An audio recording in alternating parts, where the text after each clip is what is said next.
একজন রাষ্ট্রপতিকে নজরবন্দি করা, জেল হিসেবে বঙ্গভবনের চারদেয়ালে রেখে দেওয়া, তার সুযোগ সুবিধা থেকে বঞ্চিত করা, চিকিৎসা সুবিধা কেড়ে নেওয়া, কণ্ঠ রোধ করা এবং তাকে অপমান করা, তুচ্ছতাচ্ছিল্য করা পুরো পৃথিবীতে নজিরবিহীন। তবে এই নজিরবিহীন ঘটনাটাকে পরিপূর্ণ করেছে এই ইউনূস।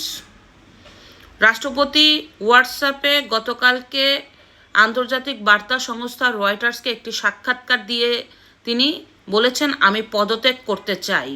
যদিও সংবিধান রক্ষার্থে তিনি নির্বাচনের পরপরই পদত্যাগ করবেন বলে স্পষ্ট বলে দিয়েছেন। এর অন্যতম কারণ,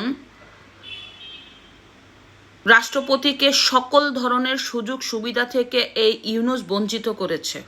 রাষ্ট্রপতির অপরাধ, সে শেখ হাসিনা কর্তৃক নিয়োজিত রাষ্ট্রপতি, এবং সে বলেছিল একটি সাক্ষাৎকারে যে আমি পদত্যাগপত্র পাইনি।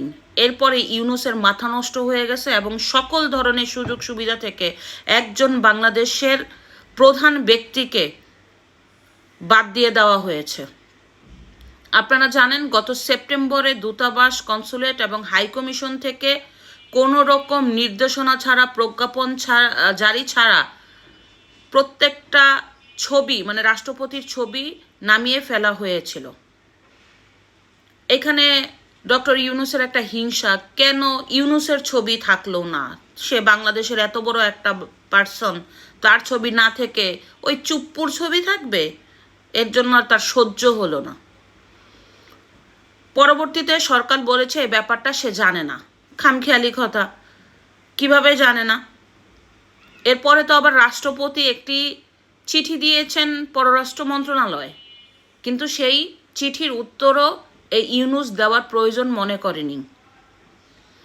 এই 16 মাসের মধ্যে ডক্টর ইউনূস মানে প্রায় 8-9 মাস ধরে রাষ্ট্রপতির সাথে দেখাই করেন না। সংবিধান অনুযায়ী আছে, বাংলাদেশের কোনো গুরুত্বপূর্ণ বিষয় হলে অবশ্যই রাষ্ট্রপতির সাথে মত বিনিময় করতে হবে, এই ব্যাপারে আলাপ করতে হবে, এবং বিদেশ সফরের পরে রাষ্ট্রপতির সাথে সাক্ষাৎ করতে হবে।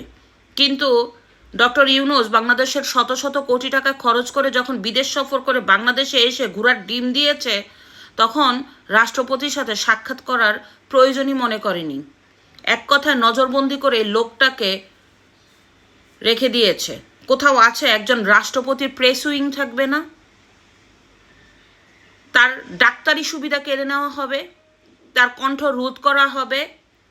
এটা ডক্টর ইউনূসের পক্ষে সম্ভব হয়েছে। এর জন্যই তো রয়টার্সে সে হোয়াটসঅ্যাপে সাক্ষাৎকার দিয়েছে।